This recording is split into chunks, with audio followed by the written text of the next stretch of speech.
Hello everyone. आज हम youth publication की तरफ से आने वाले जनरल साइंस के मल्टीपल चॉइस क्वेश्चंस बुक में दिए गए प्रश्नों का क्वेश्चन बाय क्वेश्चन एनालिसिस करके उसको सॉल्व करेंगे। साथ ही साथ हम उसके बाकी के ऑप्शंस का भी रिव्यू करेंगे। जनरल साइंस एक ऐसा सब्जेक्ट है जो कई सारी गवर्नमेंट एग्जाम्स में पूछा जाता है और इसका जो वेटेज है वो भी अच्छा खासा होता है। वो स्टेट गवर्नमेंट के एग्जाम हो, चाहे एसएससी के हो, चाहे रेलवे के हो। तो ये वीडियो सीरीज आपको सारी एग्जाम्स में हेल्पफुल होगी। तो चलिए हम शुरू करते हैं। जैसा कि हमें मालूम है, यूथ पब्लिकेशंस की किताबें बहुत अच्छी होती हैं और इनमें हर बुक में प्रीवियस एग्जाम्स का एक पाई चार्ट और बार चार्ट दिया जाता है। बार चार्ट को अगर एनालाइज करेंगे तो हमें एक पैटर्न देखने को मिलता है, फिजिक्स, केमिस्ट्री, बायोलॉजी, कंप्यूटर और पर्यावरण। और ये कुछ इस तरह से, यानी कि सबसे ज्यादा जो वेटेज है फिजिक्स, केमिस्ट्री और बायोलॉजी का है, बाकी कंप्यूटर और इन्वायरमेंटल पूछा है। तो इसी क्रम में हम इसको हल करेंगे जिस क्रम में इस बुक में दिए हैं। इसकी जो एक्चुअल बुक है उसमें दोनों तरफ ऑब्जेक्टिव क्वेश्चन छपे हैं, लेकिन मैंने आपकी सुविधा के लिए यहाँ पर बुलेट पॉइंट्स और कुछ क्वेश्चन को इंग्लिश में कन्वर्ट करके डाला है। साथ ही मैंने ऐसे पॉइंट्स भी इसमें डाले हैं जो कि सीधे एग्जाम्स में पूछे जाते हैं। तो चलिए फिजिक्स का पहला टॉपिक शुरू करते हैं। मात्रक, मापन और मापक यंत्र, unit, measurement and measuring instrument. शुरू करते हैं मात्रकों से। पहला क्वेश्चन है, मात्रक फुट निम्नलिखित में से किस मात्रक प्रणाली से संबंधित है? सीजीएस, एसआई, एमकेएस या एपीएस। अब मेजरमेंट की 4 प्रणालियां यहाँ पे दी हैं और पूछा है कि फुट किसके अंतर्गत आता है। तो फुट जो आएगा वो एपीएस प्रणाली के अंतर्गत आएगा। तो सीधा सीधा इसका आंसर तो होगा एपीएस यूनिट के अंतर्गत। अब इसका विश्लेषण हम करेंगे। इसमें दिया है मात्रकों की एपीएस प्रणाली में लंबाई के मापन के लिए फुट, द्रव्यमान मापने के लिए पाउंड एवं समय मापने के लिए सेकंड का प्रयोग किया जाता है। तो एपीएस सिस्टम के अंतर्गत इसको नापेंगे। लेकिन हम एक बार देखते हैं कि मात्रकों की और कौन सी प्रणालियां होती हैं। The unit distance of foot belongs to which of the following system of units? The correct answer is FPS system, है ना। FPS सिस्टम के अंतर्गत आता है। लेकिन मात्रकों की प्रणालियों में FPS सिस्टम को क्या बोलेंगे? फुट, पाउंड और सेकंड, जिसमें लंबाई को फुट में नापेंगे, द्रव्यमान को पाउंड में और समय को सेकंड में नापेंगे, इसलिए इसको बोलेंगे FPS सिस्टम। इसको हम ब्रिटिश सिस्टम भी बोलते हैं। अगर क्वेश्चन ऐसा आ जाए कि FPS को और किस नाम से जाना जाता है तो आंसर होगा ब्रिटिश सिस्टम के नाम से जाना जाता है। अगला होता है सीजीएस सिस्टम, जिसमें लेंथ को सेंटीमीटर में, मास को ग्राम में और टाइम को सेकंड में नापते हैं। This is also known as French system और गाउसियन सिस्टम। इसी को फ्रेंच सिस्टम भी बोलते हैं और गाउसियन सिस्टम भी बोलते हैं। अगला है एमकेएस सिस्टम, मीटर, किलोग्राम और सेकेंड, है ना। इसमें लेंथ को मीटर में, मास को किलोग्राम में और टाइम को सेकेंड में मापते हैं। It is the foundation for modern global scientific measurement. मतलब जो आज का आधुनिक विज्ञान के जितने भी मेजरमेंट हैं वो लगभग एमकेएस में ही मापे जाते हैं। लेकिन एमकेएस को अपग्रेड करके एक और पैमाना स्टेब्लिश किया है जिसको बोलेंगे इंटरनेशनल सिस्टम ऑफ यूनिट्स, जिसको हम एसआई सिस्टम बोलते हैं। इसमें 7 मूल मात्रक हैं और 2 पूरक मात्रक होते हैं जिनको हम आगे देखेंगे। तो क्या लिखा है? Modernised version of MKS system. ये एमकेएस का ही मॉडर्नाइज्ड वर्जन है। तो ये 4 सिस्टम ऑफ यूनिट्स होते हैं और इसी से यह क्वेश्चन दिया गया था। नेक्स्ट क्वेश्चन है, एसआई मात्रक में व्यक्त करने पर एक रुंटगेन का मान कितना है? अब एक्चुअल में रुंटगेन हिंदी में लिखा है लेकिन इसको एक्चुअल में रोंटजन बोलते हैं, रोंटजन। तो 1 रोंटजन इक्वल टू होता है 2.58 इंटू 10⁻⁻⁴ कुलाम प्रति किलोग्राम।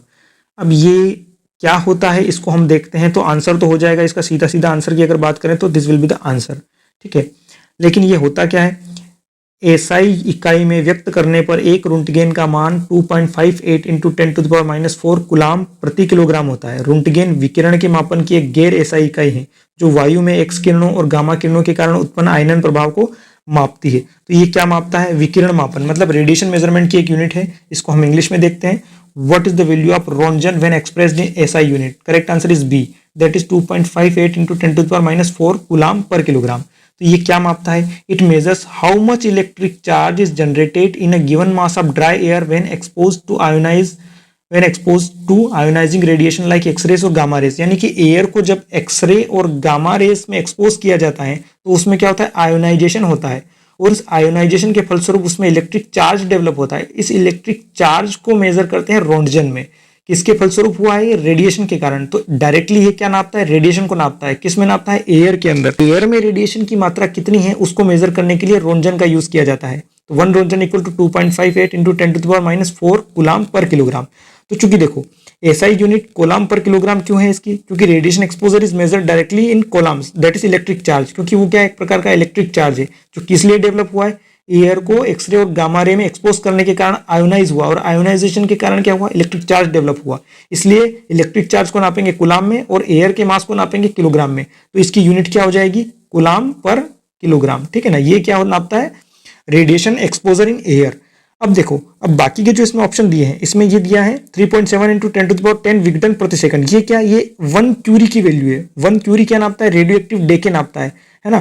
जैसे यहाँ लिखा 3.7 into 10⁻10 disintegration per second, this is the definition of curie. Curie की जो डेफिनेशन है वो है ये, which measures radio active decay activity. Radio active decay मतलब कोई भी रेडियोधर्मी पदार्थ से लगातार अल्फा बीटा और गामा कण निकलते रहते हैं, जिसके कारण उसके द्रव्यमान में क्या होता है, कमी होती जाती है। तो उस डेके की रेट को मेजर करने के लिए इस यूनिट का यूज किया जाता है, डिसइंटीग्रेशन पर सेकंड की। एक सेकंड में कितना डिसइंटीग्रेशन हुआ है, कितना विघटन हुआ है, तो वो यूनिट है। और 3.7 इंटू 10⁻10 क्या है, 1 क्यूरी, ठीक है ना। How fast an unstable atom breaks down, मतलब कोई भी अस्थायी रेडियोधर्मी पदार्थ कितना जल्दी डेके होता है, उसको मेजर करते हैं डिसइंटीग्रेशन पर सेकंड में। नेक्स्ट ऑप्शन इसमें दिया है ग्रे। ग्रे क्या मापता है, ह्यूमन बॉडी में रेडिएशन एक्सपोजर। देखो यहां पे थोड़ा सा कंफ्यूजन हो सकता है, एयर में रेडिएशन एक्सपोजर को मापते हैं रोंजन में, लेकिन ह्यूमन बॉडी में रेडिएशन एक्सपोजर को नापते हैं ग्रे में। तो देखो 1 into 10⁻³ grey, the grey measures absorbed radiation dose, how much radiation energy is absorbed by human tissue और मेटल टू 10⁻² ग्रे इसकी वैल्यू होती है, उसको जीवाई लिखते हैं। मतलब जब कोई भी ह्यूमन या मनुष्य रेडिएशन के संपर्क में आता है तो उसकी बॉडी में कितना रेडिएशन पाया गया, ये नापते हैं ग्रे में, है ना, इसको नापते हैं ग्रे में। तो ग्रे क्या होता है, radiation exposure to human body, while roentgen is measurement of the radiation exposure to the air, ठीक है ना। ये हो गया इसमें। अब बाकी ये तो हम सब जानते हैं, 1.6 इंटू 10⁻19 कूलम क्या है, it is electric charge on 1 electron. तो क्या है ये 1.6 गुणित 10⁻−19 coulomb. This is the magnitude of fundamental electric charge of a single electron और प्रोटॉन। एक सिंगल इलेक्ट्रॉन और प्रोटॉन पर कितना चार्ज होता है, इसका वैल्यू होता है 1.6 इंटू 10⁻19 कूलम, ठीक है ना। अगला क्वेश्चन देखते हैं। चुंबकन या मैग्नेटाइजेशन का मात्रक होता है। मैग्नेटाइजेशन क्या होता है, मैग्नेटाइजेशन मतलब कोई भी पदार्थ जब चुंबकीय गुण धारण कर लेता है तो उसको बोलते हैं मैग्नेटाइजेशन। तो मैग्नेटाइजेशन की यूनिट क्या होती है, एम्पियर पर मीटर। तो सीधा सीधा आंसर तो हो गया इसका, एम्पियर पर मीटर। इसका एनालिसिस करेंगे। चुंबकन की एसआई इकाई एम्पियर प्रति मीटर होती है तथा इसका विमीय सूत्र एल इनवर्स आई होता है, जहां एल लंबाई को दर्शाता है तथा आई धारा यानी एम्पियर को दर्शाता है। चुंबकन को किसी पदार्थ के प्रति इकाई आयतन में चुंबकीय द्विध्रुव आघूर्ण के रूप में परिभाषित किया जाता है। चलिए इंग्लिश में समझते हैं। The unit of magnetization is, correct answer होगा एम्पियर पर मीटर। तो मैग्नेटाइजेशन की यूनिट क्या होगी, एम्पियर प्रति मीटर। ये कैसे आई इसको हम देखते हैं। पहले तो मैग्नेटाइजेशन होता क्या है, measures how strongly a material becomes magnetised पर यूनिट वॉल्यूम। मतलब किसी मटेरियल के इकाई आयतन में कितना जल्दी चुंबकीय गुण आ जाते हैं, उसको नापता है मैग्नेटाइजेशन। मतलब कितना जल्दी कोई पदार्थ चुंबकीय गुण धारण कर लेता है, इसको नापने के लिए जो टर्म यूज की जाती है उसको बोलते हैं magnetisation. Mathematically it is defined as the total magnetic dipole moment per unit volume. Magnetic dipole moment क्या होता है, मैग्नेटिक डाइपोल मोमेंट होता है, इसको स्मॉल एम लिखते हैं। मान लो जैसे मान लो कोई एक मैग्नेटिक पोल यहाँ है, दूसरा मैग्नेटिक पोल यहाँ है, इन दोनों के बीच की डिस्टेंस मान लो 2L है। तो मैग्नेटिक डाइपोल मोमेंट m होता है m1 इंटू 2L। कोई भी एक मैग्नेटिक पोल इंटू उनके बीच की डिस्टेंस, उसको बोलते हैं मैग्नेटिक डाइपोल मोमेंट। ये होता है मैग्नेटिक डाइपोल मोमेंट। तो यहाँ पे क्या दिया है, it is defined as the total magnetic dipole moment per unit volume. तो मैग्नेटाइजेशन को कैपिटल M लिख दिया और मैग्नेटिक डाइपोल मोमेंट यानी कि m अपॉन में v। अब ये जो m है ये चूंकि मैग्नेट के लिए होता है m इंटू 2L, लेकिन लूप के लिए क्या होता है, इलेक्ट्रिक लूप के लिए होता है, इलेक्ट्रिक लूप के लिए होता है m equal to I into A, current into area, ठीक है ना, करंट इंटू एरिया। तो अब क्योंकि लूप के लिए बात करेंगे तो m इक्वल टू क्या होगा, करंट इंटू एरिया, यानी कि ampere into square metre. Area को नापेंगे स्क्वायर मीटर में, अपॉन में वॉल्यूम, ये वॉल्यूम। तो क्यूब, ये m क्यूब से ये कैंसिल होगा तो क्या बचेगा, एम्पियर पर मीटर। तो इसलिए इसकी यूनिट क्या हो जाएगी, ampere per metre. So the magnetisation is measured in ampere per metre. अब इसके बाकी के ऑप्शन हम देखते हैं। इसमें क्या दिया है, कंफ्यूज करने के लिए दिया है। देखो एक तो वेबर दिया है, वेबर पर मीटर दिया है, टेस्ला दिया है। ये इतनी सिमिलर टर्म्स है कि इसमें कई बार कंफ्यूजन हो जाता है। तो हमें याद रखना है कि मैग्नेटाइजेशन जो होता है वो क्या होता है, इलेक्ट्रिक डाइपोल मोमेंट अपॉन में वॉल्यूम, है ना। तो इलेक्ट्रिक डाइपोल मोमेंट क्या होगा, आई इंटू ए अपॉन में वॉल्यूम। तो वॉल्यूम के एम से एक एम कैंसिल होगा तो ये बचेगा एम्पियर अपॉन में मीटर, मतलब एम्पियर पर मीटर बनेगा। तो ये हमें याद रखना है कि मैग्नेटाइजेशन की यूनिट क्या होगी, चुंबकन की इकाई क्या होगी, एम्पियर प्रति मीटर, है ना। अब बाकी में वेबर पर मीटर और टेस्ला क्या मेजर करता है, तो वेबर क्या नापता है, SI unit of magnetic flux. अब मैग्नेटिक फ्लक्स क्या है, मैग्नेटिक फ्लक्स होता है magnetic line, number of magnetic lines of forces passes through a particular area. मतलब किसी इकाई क्षेत्रफल से गुजरने वाली चुंबकीय बल रेखाओं की संख्या को बोलते हैं मैग्नेटिक फ्लक्स। तो वेबर क्या नापता है? मैग्नेटिक फ्लक्स को नापता है। विच measures the total magnetic field passing through a given area. मैंने कहा ना कि इकाई क्षेत्रफल से गुजरने वाली चुंबकीय बल रेखाओं की संख्या को नापते हैं फ्लक्स में, उसको फ्लक्स बोलेंगे। और मैग्नेटिक फ्लक्स को नापेंगे काय में नापेंगे? उसको नापेंगे वेबर में, ठीक है ना। पर्टिकुलर एरिया से पास होने वाले मैग्नेटिक फील्ड को नापता है। वेबर पर मीटर क्या है? Not a standard magnetic unit. अब चूंकि इसको कंफ्यूज कर दिया है वेबर पर स्क्वायर मीटर से। वेबर पर स्क्वायर मीटर क्या है? फ्लक्स डेंसिटी होती है ये फ्लक्स डेंसिटी, क्योंकि अब इसको थोड़ा सा तोड़फोड़ के क्या कर दिया कि यहाँ पे वेबर पर मीटर दे दिया है कंफ्यूज करने के लिए। तो ये एक स्टैंडर्ड यूनिट नहीं है, जबकि ये एक स्टैंडर्ड यूनिट है। अगर यहाँ पे वेबर पर स्क्वायर मीटर दिया होता तो वो काय की यूनिट होती? मैग्नेटिक फ्लक्स डेंसिटी की यूनिट होती है। टेस्ला, टेस्ला क्या है? It is the SI unit of magnetic field intensity और फ्लक्स डेंसिटी। अब कितना कंफ्यूजन है, मैग्नेटिक फ्लक्स की यूनिट है वेबर, बाकी मैग्नेटिक फ्लक्स डेंसिटी की यूनिट है टेस्ला। मैग्नेटिक फ्लक्स डेंसिटी की यूनिट है टेस्ला, जबकि मैग्नेटिक फ्लक्स की यूनिट है वेबर। तो ये मैग्नेटिक फील्ड इंटेंसिटी या मैग्नेटिक फ्लक्स डेंसिटी को नापा जाता है टेस्ला में, मतलब फ्लक्स घनत्व जिसको बोलेंगे। Which measures the strength of the magnetic field itself, है ना। तो टेस्ला क्या होता है? 1 tesla equal to 1 weber per square metre. मैंने कहा ना कि वेबर पर स्क्वायर मीटर यही फ्लक्स डेंसिटी है और ये भी फ्लक्स डेंसिटी है। तो डायरेक्ट इसको मेजर करने की 1 वेबर पर स्क्वायर मीटर को क्या बोल दिया हमने? टेस्ला बोल दिया, ठीक है ना। तो ये हो गया। आधार राशियों के मात्रकों को क्या कहा जाता है? तो बेस यूनिट और डिराइव्ड यूनिट, दो यूनिट होती है। हाँ, एक होती है बेस यूनिट, है ना, और दूसरी होती है डिराइव्ड यूनिट। डिराइव्ड यूनिट, ये यूनिट इनसे बनाई जाती है, मतलब बेस यूनिट किसी पर डिपेंड नहीं होती, जबकि डिराइव्ड यूनिट क्या होती है? बेस यूनिट से बनाई जाती है। इनको बोलते हैं व्युत्पन्न इकाइयां, और ये होती है मूल या आधार इकाइयां। तो अब क्वेश्चन दिया है यहाँ पे, आधार राशियों के मात्रकों को क्या कहा जाता है? तो आधार राशियों के मात्रकों को क्या बोलेंगे हम बोलेंगे मौलिक या मूल मात्रक, क्योंकि मूल राशियों को मापने वाले मात्रक होंगे मूल मात्रक, ठीक है ना। तो आंसर डायरेक्टली यही होगा, इसमें कोई ज्यादा बहुत विश्लेषण करने की आवश्यकता है भी नहीं। फिर भी हम देख लेते हैं, यहाँ दिया है मूल राशियां या आधार राशियां वे राशियां हैं जिनको किसी अन्य राशि के रूप में व्यक्त नहीं किया जाता, क्योंकि वो क्या करती हैं? किसी पर इन पर डिपेंड नहीं होती है, किसी अन्य राशि में व्यक्त नहीं किया जा सकता। ये राशियां स्वतंत्र होती है, इंडिपेंडेंट होती हैं, तथा अन्य व्युत्पन्न राशियों को व्यक्त करने के लिए आधार राशि के रूप में प्रयोग की जाती हैं। अब अगर डिराइव्ड यूनिट को अगर मुझे रिप्रेजेंट करना हो तो मुझे बेस यूनिट की मदद लगेगी, लेकिन बेस यूनिट क्या है? इंडिपेंडेंट यूनिट है। तो आधार राशियों के मात्रकों को क्या कहा जाता है? मौलिक या मूल मात्रक कहा जाता है। तो ये इसका क्वेश्चन हो गया। अब यहाँ पर जो 7 मूल मात्रक हैं, फंडामेंटल यूनिट्स है, वो दी गई हैं। तो ये आपको सातों याद होना चाहिए। इन सातों के जो नाम है क्रमशः और सिंबल आप लोगों को पता होना चाहिए। देखो, लंबाई को नापेंगे मीटर में, मीटर को एम से डिनोट करेंगे। द्रव्यमान को किलोग्राम में, किलोग्राम को केजी लिखेंगे। समय को सेकेंड, सेकेंड में और एस से डिनोट करेंगे। तापमान को केल्विन में नापेंगे और केल्विन को के लिखेंगे। विद्युत धारा को एम्पियर में और एम्पियर को ए लिखेंगे। पदार्थ की मात्रा को मोल और मोल को मोल लिखेंगे। ज्योति तीव्रता को कैंडेला और सीडी लिखेंगे। तो ये 7 जो फंडामेंटल यूनिट्स है, ये डायरेक्टली एग्जाम्स में पूछ लिए जाते हैं, जिनको एसआई यूनिट्स बोलते हैं। नेक्स्ट क्वेश्चन देखते हैं, ध्वनि की तीव्रता का एसआई मात्रक निम्नलिखित में से कौन सा है? अब ध्वनि जो है ये क्या है? Sound intensity. तो साउंड इंटेंसिटी क्या है? वेव्स के फॉर्म में चलती है। तो वेव्स क्या करती है? पावर ट्रांसमिट करती है अपने साथ। ये पावर पर्टिकुलर एरिया पर ट्रांसमिट करती है। तो पावर को नापेंगे वाट में और एरिया को नापेंगे वर्ग मीटर में। तो क्या हो जाएगा? वाट प्रति वर्ग मीटर। तो इसकी जो यूनिट है वो क्या हो जाएगी? वाट पर स्क्वायर मीटर। इससे रिलेटेड टर्म्स हम देख लेते हैं एक बार। इसमें विच of the following is the SI unit of sound intensity? Correct answer is what पर स्क्वायर मीटर। और वाट को जूल पर सेकेंड भी लिख सकते हैं। तो एक और इसका अल्टरनेटिव यूनिट क्या होगा? Joule per second square metre. Definition क्या होगी? The amount of sound energy flowing perpendicularly per second through a particular area या यूनिट एरिया, यानी कि I equal to power upon में एरिया। पावर को नापेंगे वाट में और एरिया को नापेंगे स्क्वायर मीटर में। तो यूनिट क्या हो जाएगी? वाट पर स्क्वायर मीटर। अब यहाँ पे दो टर्म हमेशा कंफ्यूज करती है, एक होता है इंटेंसिटी, दूसरा होता है लाउडनेस।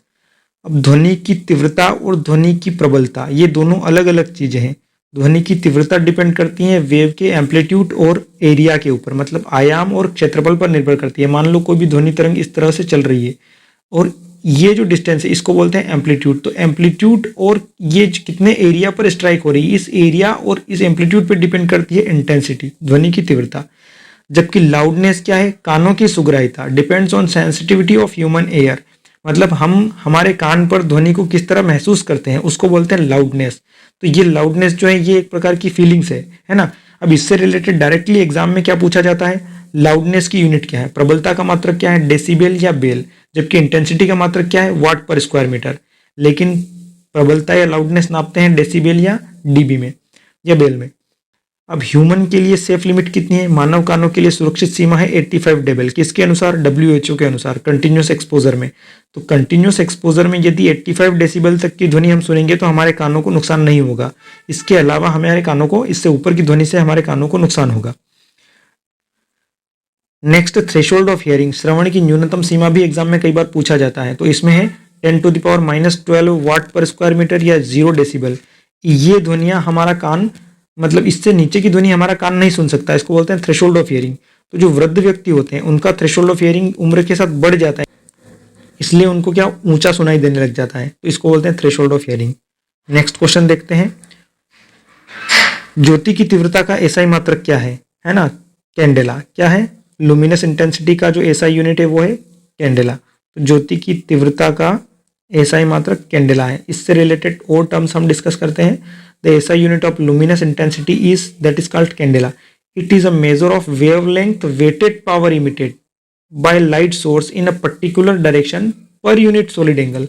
मतलब किसी प्रकाश स्रोत द्वारा किसी विशेष दिशा में प्रति इकाई ठोस कोण पर उत्सर्जित प्रकाश ऊर्जा की मात्रा। यानी कि अगर मान लो ये कोई प्रकाश स्रोत है, ये कोई प्रकाश स्रोत है, किसी पर्टिकुलर दिशा में पर यूनिट सॉलिड एंगल पर उत्सर्जित होने वाले प्रकाश की मात्रा को जो नापते हैं वो नापते हैं कैंडेला में। तो जो प्रकाश उत्सर्जित कर रहा है इसको तो बोलते हैं ल्यूमेन। जिसमें इसको नापते हैं, इसके द्वारा जो प्रकाश उत्सर्जित किया जा रहा है पर्टिकुलर डायरेक्शन में पर यूनिट सॉलिड एंगल में प्रति इकाई ठोस कोण पर जो प्रकाश उत्सर्जित हो रहा है, इसको नापने की जो इकाई है वो है कैंडेला।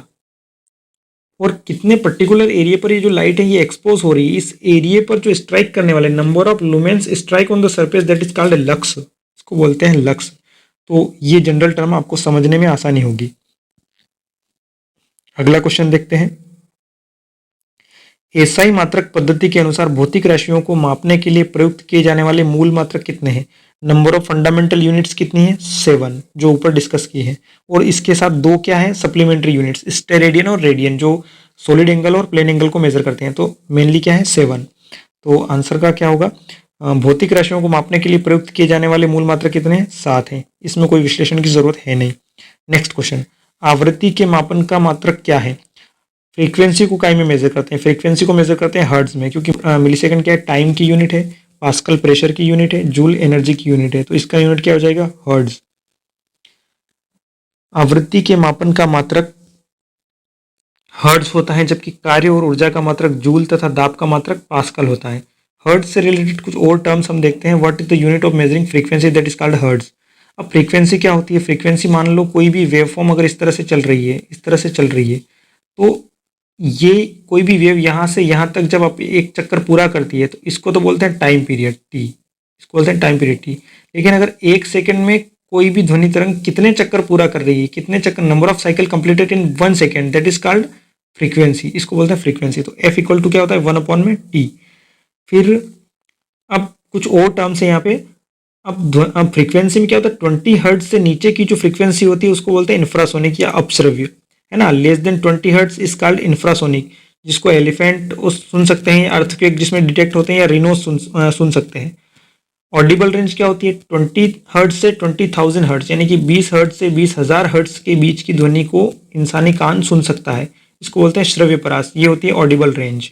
नेक्स्ट होती है पराश्रव्य ध्वनि। अल्ट्रासोनिक जो फ्रीक्वेंसी होती है वो होती है 20,000 के अबव, मतलब 20,000 से ऊपर की ध्वनियाँ या 20 किलो हर्ट्ज से ऊपर की ध्वनियाँ होती हैं, वो होती है अल्ट्रासोनिक, है ना, जिनको पराश्रव्य बोलते हैं, जिसको सुन सकते हैं बेट्स, डॉल्फिन्स, अल्ट्रासाउंड जिसको बोलते हैं, ठीक है ना।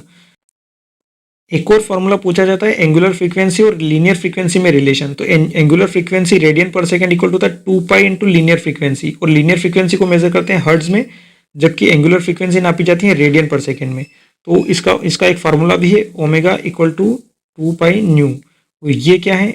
लीनियर फ्रीक्वेंसी, और ये है एंगुलर फ्रीक्वेंसी, ठीक है ना। तो omega equal to 2 pi nu, angular frequency equal to 2 pi into linear frequency. Next question, केवल मूल भौतिक राशियों को मापने के लिए निम्नलिखित में से किस मात्रक का उपयोग करते हैं?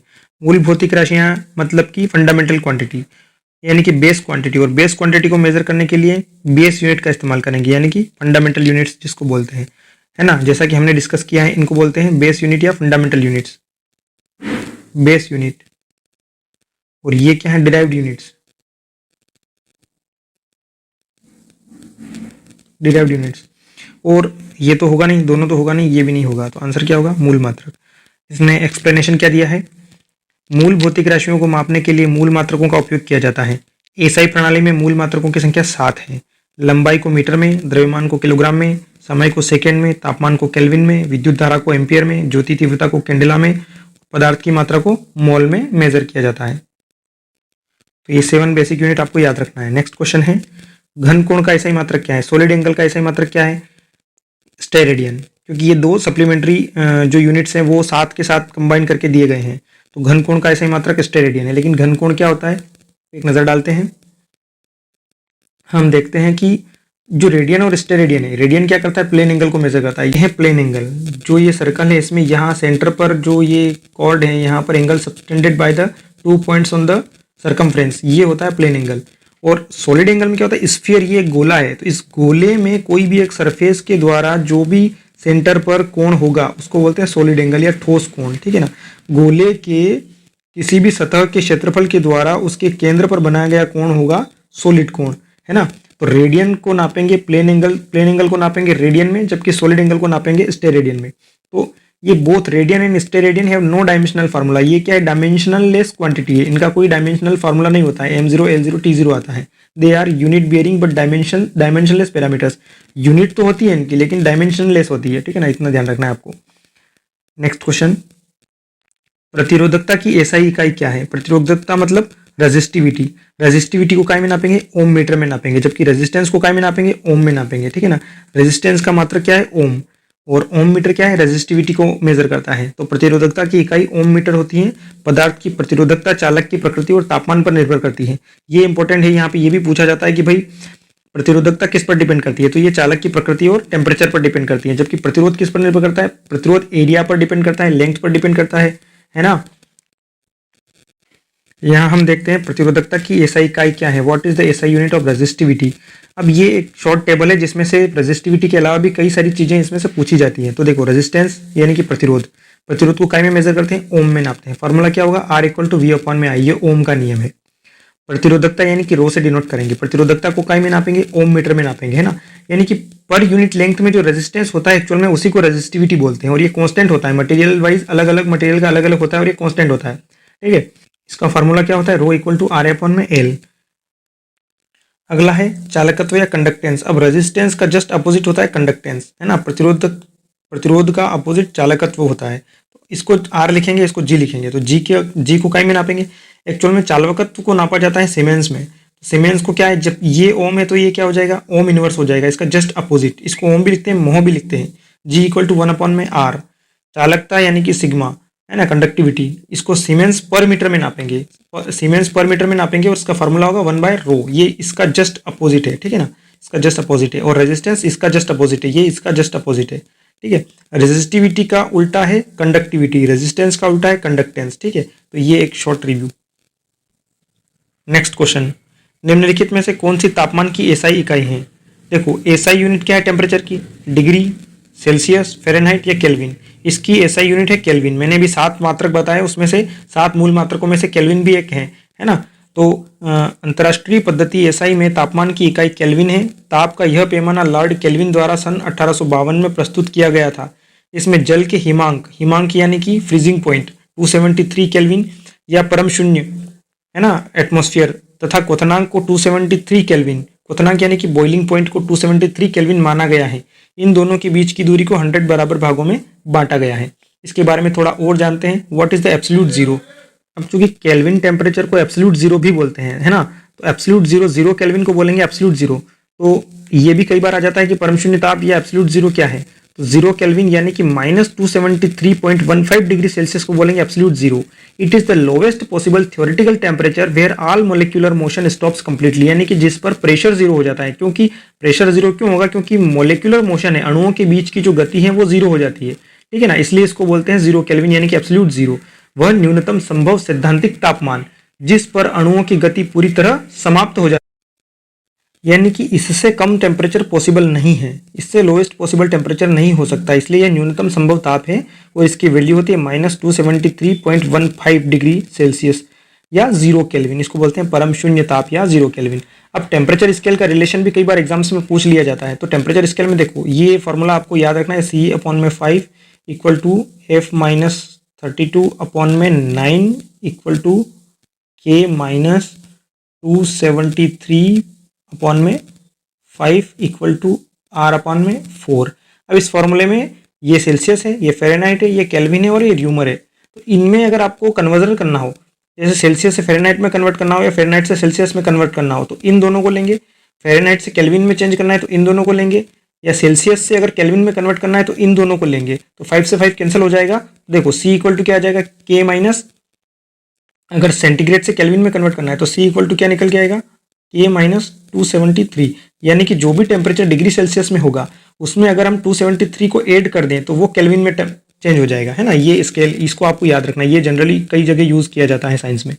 चलिए अगला क्वेश्चन देखते हैं। निम्नलिखित में से किसी पिंड पर किए गए कार्य की मात्रा को मापने के लिए उपयोग किया जाने वाला मात्रक कौन सा है। कार्य को नापेंगे जूल में। एक्चुअल में वर्क और एनर्जी का एक ही मात्रक होता है, तो इसको बोलते हैं जूल। किसी वस्तु की कार्य करने की क्षमता को उस वस्तु की ऊर्जा कहते हैं। कार्य करने की क्षमता क्या कहलाती है, ऊर्जा, जबकि कार्य करने की दर क्या कहलाती है, शक्ति, है ना। Capacity to work done is called energy, while rate of work done is called power, है ना। ऊर्जा का ऐसा ही मात्रक जूल होता है। यह एक अदिश राशि है, क्या है, स्केलर क्वांटिटी। अतः किसी पिंड पर किए गए कार्य की मात्रा को मापने के लिए उपयोग किया जाने वाला मात्रक जूल है। किलोग्राम को द्रव्यमान को नापते हैं किलोग्राम में, न्यूटन फोर्स को मेजर करता है और मीटर लेंथ को मेजर करती है। तो एनर्जी को क्या में नापेंगे, जूल में नापेंगे। Simple question. नेक्स्ट क्वेश्चन, किसी पिंड के द्रव्यमान और भार की ऐसा ही मात्रक क्रमशः क्या है। अब द्रव्यमान और भार दोनों ही अलग अलग चीजें हैं, तो इनको काय में नापेंगे, तो इसका आंसर होगा किलोग्राम और न्यूटन। द्रव्यमान को नापेंगे किलोग्राम में, जबकि भार क्या होता है, एक प्रकार का फोर्स, क्योंकि इसके साथ ग्रेविटेशनल एक्सेलरेशन भी कंबाइंड हो जाता है ना, W equal to M into g. तो ये होता है भार, वेट। इसको नापते हैं हम काय में नापते हैं, न्यूटन में नापेंगे। तो द्रव्यमान को नापेंगे किलोग्राम में, जबकि भार को नापेंगे न्यूटन में। किसी पिंड के द्रव्यमान और भार के ऐसा ही मात्रक क्रमशः किलोग्राम और न्यूटन है। आंसर होगा किलोग्राम और न्यूटन। नेक्स्ट क्वेश्चन देखते हैं। निम्नलिखित में से कौन सा दाब का मात्रक है। प्रेशर की यूनिट पूछ रहा है। घन मीटर ये वॉल्यूम को नापता है, आयतन को। पास्कल प्रेशर की यूनिट है, न्यूटन फोर्स को नापता है और केल्विन टेम्परेचर को नापता है। तो आंसर क्या हो जाएगा, पास्कल। ठीक है। किसी सतह के इकाई क्षेत्रफल पर लगने वाला अभिलंब बल दाब कहलाता है। मतलब जैसे मान लो कोई फोर्स है, ये force per unit area equal to होता है प्रेशर। मतलब प्रेशर क्या होता है, पर्टिकुलर एरिया पर लगने वाला फोर्स, एक एरिया पर लगने वाला फोर्स को बोलते हैं प्रेशर।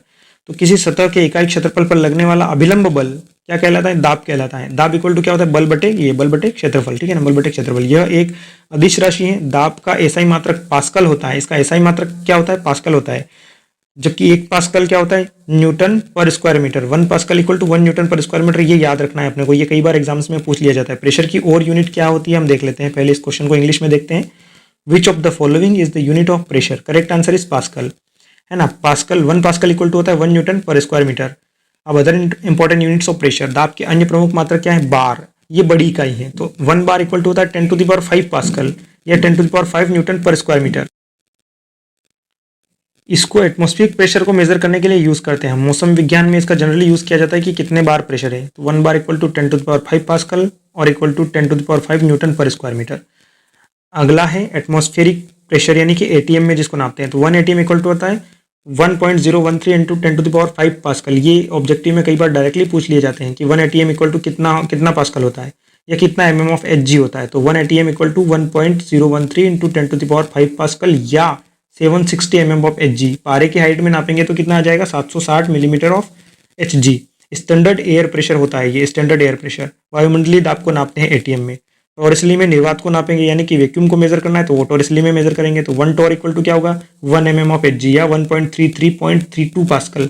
ये क्या है, वैक्यूम मेजरमेंट के लिए यूज किया जाता है। तो ये प्रेशर के अलग अलग यूनिट्स थी। नेक्स्ट क्वेश्चन देखते हैं। कार्य का वही मात्रक होता है जो किसका होता है, हमें मालूम है, मैंने अभी बताया कार्य और ऊर्जा का मात्रक एक ही होता है। तो कार्य और ऊर्जा का मात्रक क्या होगा, सेम होगा। ठीक है। तो आंसर क्या दिया है, किसी वस्तु पर लगने वाले किसी वस्तु पर बल लगाने पर वस्तु का बल वही दिशा में विस्थापित होना उस वस्तु पर किया गया कार्य कहलाता है। एक्चुअल में वर्क क्या होता है, W इक्वल टू होता है W equal to F into DX। ये क्या है, फोर्स है, और ये क्या है, डिस्प्लेसमेंट।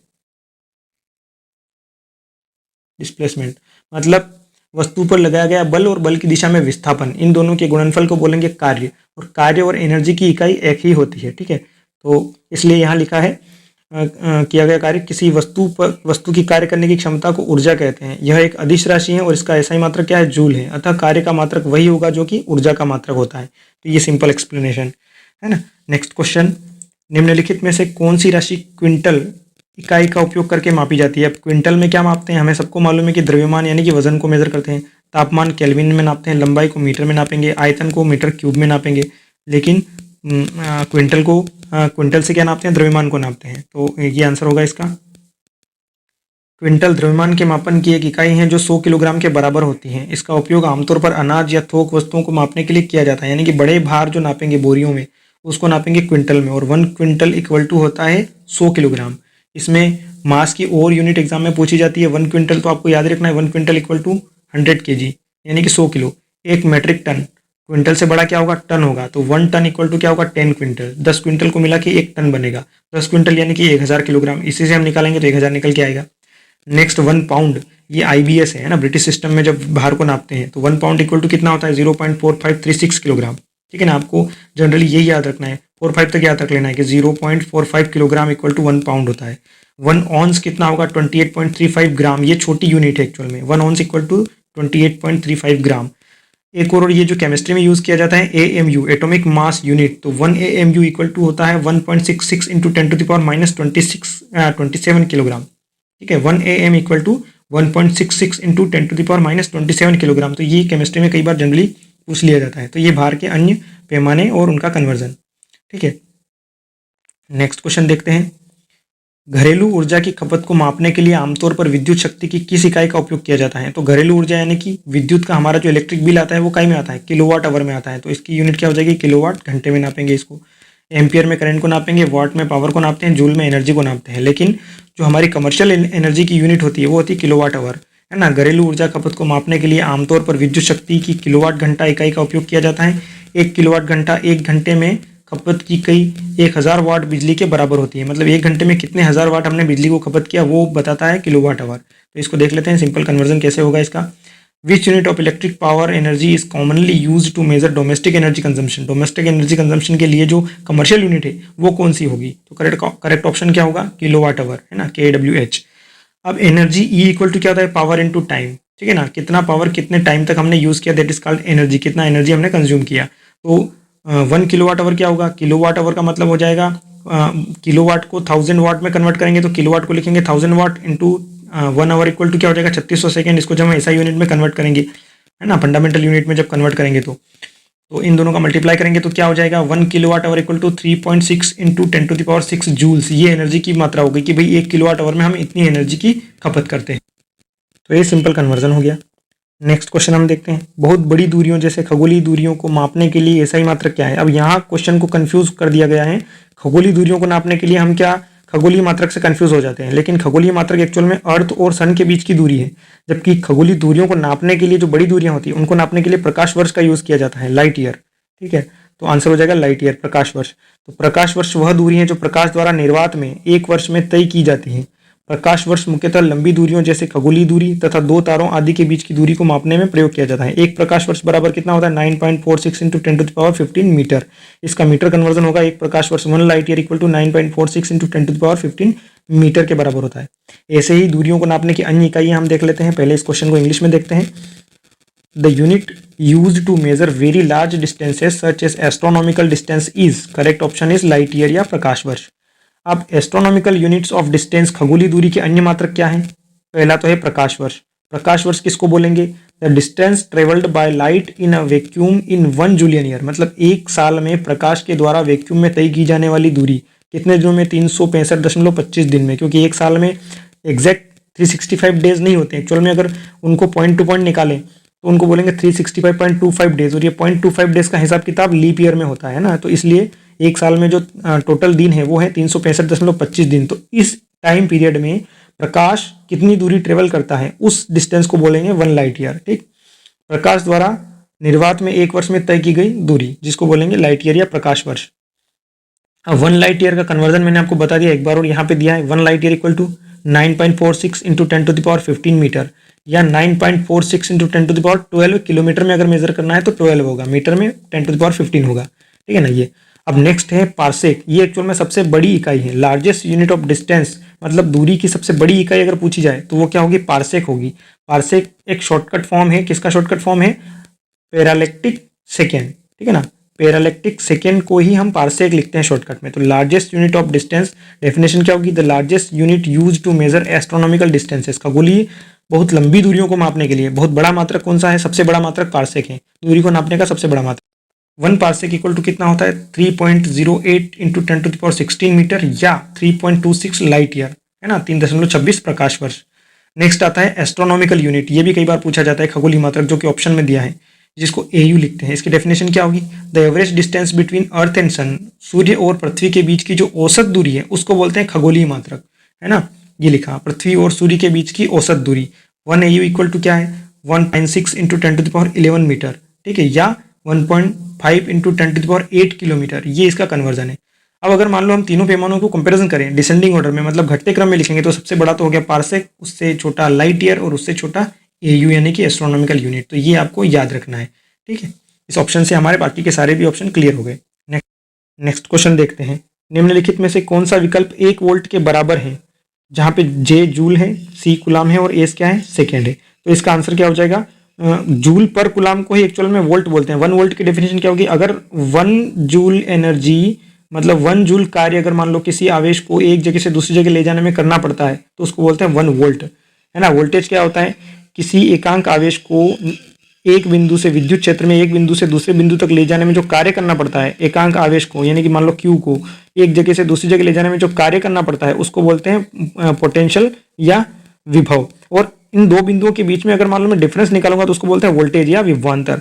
तो ठीक है, इसकी यूनिट क्या होगी, जूल पर कुलाम, यानी कि 1 जूल कार्य करना पड़ता है एक कुलाम आवेश को एक बिंदु से दूसरे बिंदु में मूव कराने के लिए, तो उसको बोलेंगे 1 वोल्ट। तो आंसर क्या हो जाएगा, आंसर ये होगा, ठीक है। अब इसमें देख लेते हैं, वोल्ट विद्युत वाहक बल ईएमएफ की इकाई है, इलेक्ट्रोमोटिव फोर्स जिसको बोलते हैं, इसे वोल्टेज भी कहा जाता है। 1 वोल्ट 1 जूल प्रति कुलाम, यानी कि 1 वोल्ट इक्वल टू 1 जूल पर कुलाम के बराबर होता है। वोल्टेज किसी विद्युत परिपथ में धारा के प्रवाह की क्षमता निर्धारित करता है, क्योंकि वोल्टेज के कारण ही एक्चुअल में धारा का प्रवाह, एक प्रकार का इलेक्ट्रिकल फोर्स होता है ना, जो करंट को धक्का देने का काम करता है, कहाँ पे, परिपथ में। तो देख लेते हैं इसका और डिटेल में। Which of the following option is equal to 1 volt, coulomb और एस को सेकंड से डिनोट करेंगे तो ऑप्शन क्या होगा, 1 जूल अपॉन में 1 coulomb, joule per second. The amount of work done to move unit positive electric charge from one point to another in an electric circuit. मैंने कहा ना कि इलेक्ट्रिक सर्किट या विद्युत क्षेत्र में यूनिट पॉजिटिव इलेक्ट्रिक चार्ज, मतलब एकांक धनावेश को एक जगह से दूसरी जगह मूव कराने के लिए, एक पॉइंट से दूसरे पॉइंट पर ले जाने में जितना कार्य करना पड़ता है उसको बोलते हैं वोल्ट, ठीक है ना। किसी विद्युत परिपथ में एकांक धनात्मक आवेश को एक बिंदु से दूसरे बिंदु तक ले जाने में किया गया कार्य V इक्वल टू होगा W अपन में Q, W का मात्रक जूल और Q का मात्रक C, इसलिए क्या हो जाएगा, जूल पर कुलाम। अदर ऑप्शन को ब्रेक डाउन करेंगे तो क्या आएगा, पहला दिया है JS, ये जूल सेकंड किसकी यूनिट, ये प्लैंक कांस्टेंट है ना, प्लैंक कांस्टेंट का मात्रक है जूल सेकंड। दूसरा दिया है कुलाम पर सेकंड, तो कुलाम पर सेकंड क्या है, डेफिनेशन ऑफ एम्पियर, क्योंकि कितने कुलाम चार्ज कितने सेकंड में प्रोवाइड हो रहा है उसी को बोलते हैं धारा। धारा बराबर क्या होता है, आवेश बटे समय, है ना। तो C अपॉन में S क्या होगा, definition of ampere. Current equal to क्या होता है, Q अपॉन में T। मैंने कहा ना आवेश बटे समय को बोलते हैं धारा, है ना, ये एम्पियर का मात्रक है। कुलाम सेकंड क्या है, ये इनकरेक्ट डेरिवेटिव, ये कोई यूनिट नहीं है, इसको ऐसे ही दे दिया कंफ्यूज करने के लिए, तो ये होगा नहीं। 1 जूल पर सेकंड हमने देख लिया, 1 वोल्ट की डेफिनेशन है, तो ये इसका एक्सप्लेनेशन था। नेक्स्ट क्वेश्चन को हम देखते हैं, निम्नलिखित में से कौन सा अंतरराष्ट्रीय मात्रक प्रणाली में ऊर्जा का मानक मात्रक है। एनर्जी को काय में नापते हैं, जूल में नापते हैं। मैंने अभी ये क्वेश्चन रिपीट हो गया है, एनर्जी का ऐसा यूनिट क्या है, जूल। किसी वस्तु में कार्य करने की क्षमता उस वस्तु की ऊर्जा कहलाती है। ऊर्जा एक अदिश राशि है, इसका अंतरराष्ट्रीय मात्रक प्रणाली में ऐसा ही मानक मात्रक जूल है। 1 कैलोरी लगभग 4.2 जूल, ये याद रखना है, ये पूछा जाता है कई बार। 1 कैलोरी इक्वल टू 4.2 जूल के बराबर होती है। ऊर्जा का एक बड़ा मात्रक किलोवाट घंटा, किलोवाट आवर भी है, जो कि हमने ऊपर डिस्कस किया। नेक्स्ट क्वेश्चन देखते हैं, विद्युत चालकता के लिए व्युत्पन्न मात्रक सीमेंस को एसआई आधार मात्रकों के रूप में किस प्रकार व्यक्त किया जाता है। अब देखो, सीमेंस चालकता को नापता है ना, इलेक्ट्रिकल कंडक्टिविटी को मेजर करते हैं सीमेंस में। तो अब यहाँ पे बहुत सारे कंफ्यूजिंग पॉइंट्स है, तो इसका जो आंसर होगा वो तो होगा ये वाला, है ना। अब कैसे आया ये हम देखते हैं, ठीक है ना। अब एक्चुअल में जो चालकता है वो क्या है, प्रतिरोध का अपोजिट होती है ना, रेजिस्टेंस का अपोजिट होता है कंडक्टेंस। तो चालकता प्रतिरोध का उल्टा होगी, लेकिन प्रतिरोध क्या होता है V अपॉन में I। V को क्या लिखेंगे W/Q लिख सकते हैं, है ना। कार्य बटे आवेश क्या होता है वोल्ट, तो V को लिख दिया W/Q और ये I ऐसा कैसा है। लेकिन अब W को क्या लिख सकते हैं, W को लिख सकते हैं बल गुणित बल की दिशा में विस्थापन, तो F इंटू एस, और यहाँ Q की वैल्यू रख दी हमने, क्योंकि धारा बराबर क्या होता है Q अपॉन में T, तो यहाँ से ये Q निकालेंगे तो IT हो जाएगा, तो Q इक्वल टू हो गया IT, है ना। अब इसमें देखो आगे सॉल्व करेंगे इसको। हम यहाँ पे F इक्वल टू ma को पुट करेंगे, तो F बराबर क्या होता है द्रव्यमान गुणित त्वरण, ये न्यूटन की गति का दूसरा नियम है, F इक्वल टू ma, तो ये लिख लिया, और ये डिस्टेंस है ही सही। अब m को मास को नापेंगे किलोग्राम में, और त्वरण की जो यूनिट होती है वो क्या होती है, त्वरण को नापेंगे मीटर पर स्क्वायर सेकंड में, है ना। तो क्या हो जाएगा ms इनवर्स 2 हो जाएगा, और ये डिस्प्लेसमेंट है, विस्थापन को नापेंगे मीटर में, और धारा को नापेंगे एम्पियर में, तो यहाँ आई स्क्वायर की जगह a स्क्वायर हो जाएगा, और ये t को समय को नापेंगे सेकंड में। बस इसका उल्टा कर देंगे, क्योंकि ये हम क्या निकाल रहे थे R निकाल रहे थे, हमें पूछा है सीमेंस यानी कि चालकता निकालना है, तो सीमेंस क्या हो जाएगा इसका जस्ट अपोजिट करेंगे, तो ये kg, ये m का स्क्वायर हो जाएगा, ये a इनवर्स 2, ये प्रतिरोध का मात्रक हुआ। अब प्रतिरोध का मात्रक का जस्ट उल्टा सीमेंस का मात्रक होगा, तो इसमें इनवर्स आ जाएगा, जहाँ माइनस है वहाँ प्लस हो जाएगा, जहाँ प्लस है वहाँ माइनस हो जाएगा। तो सीमेंस का ऐसा ही मात्रक जस्ट इसका उल्टा कर देंगे तो क्या हो जाएगा, ऐसा ही मात्रक हो जाएगा kg inverse 1 m inverse 2 s3 a square, ठीक है, ये होगा। तो इस तरह से ये निकालना है हमें। हालांकि ये थोड़ा सा डिफिकल्ट क्वेश्चन है, लेकिन आप जैसे ही फंडामेंटल यूनिट्स और फार्मूला याद रखेंगे तो ये आप निकाल पाएंगे आसानी से। तो ये थे आज के 25 क्वेश्चन, और जो ओरिजिनल PDF है एक्चुअल में उसमें यहाँ दोनों तरफ ऑब्जेक्टिव दिए रहते हैं, लेकिन मैंने अपनी तरफ से ये जो बुलेट पॉइंट्स जितने भी थे ये बुलेट पॉइंट्स आपके लिए इसमें डाले ताकि आपको याद रखने में आसानी हो। ये आज के 25 क्वेश्चन पूरे होते हैं। इन 25 क्वेश्चन को हम ऐसे डेली के 25 क्वेश्चन इसमें आगे करेंगे, तो नेक्स्ट पार्ट में हम इसी के कंटिन्यूएशन में आगे के 25 क्वेश्चन लेके आएंगे। लेकिन उसके पहले ये वीडियो आपको कैसा लगा और इसमें कुछ सुधार चाहते हैं तो आप कमेंट सेक्शन में मुझे कमेंट करके बताएं कि इसमें इस तरह का और सुधार किया जा सकता है, तो मैं इसमें और इम्प्रूवमेंट के साथ नेक्स्ट वीडियो लेकर आऊँगा। साथ ही इस वीडियो को आप लाइक, शेयर और सब्सक्राइब ज़रूर कीजिएगा, क्योंकि आपका ये छोटा सा सपोर्ट हमें वीडियो क्रिएट करने में मोटिवेट करता है। आपने इस वीडियो को देखा उसके लिए आपको थैंक यू वेरी मच।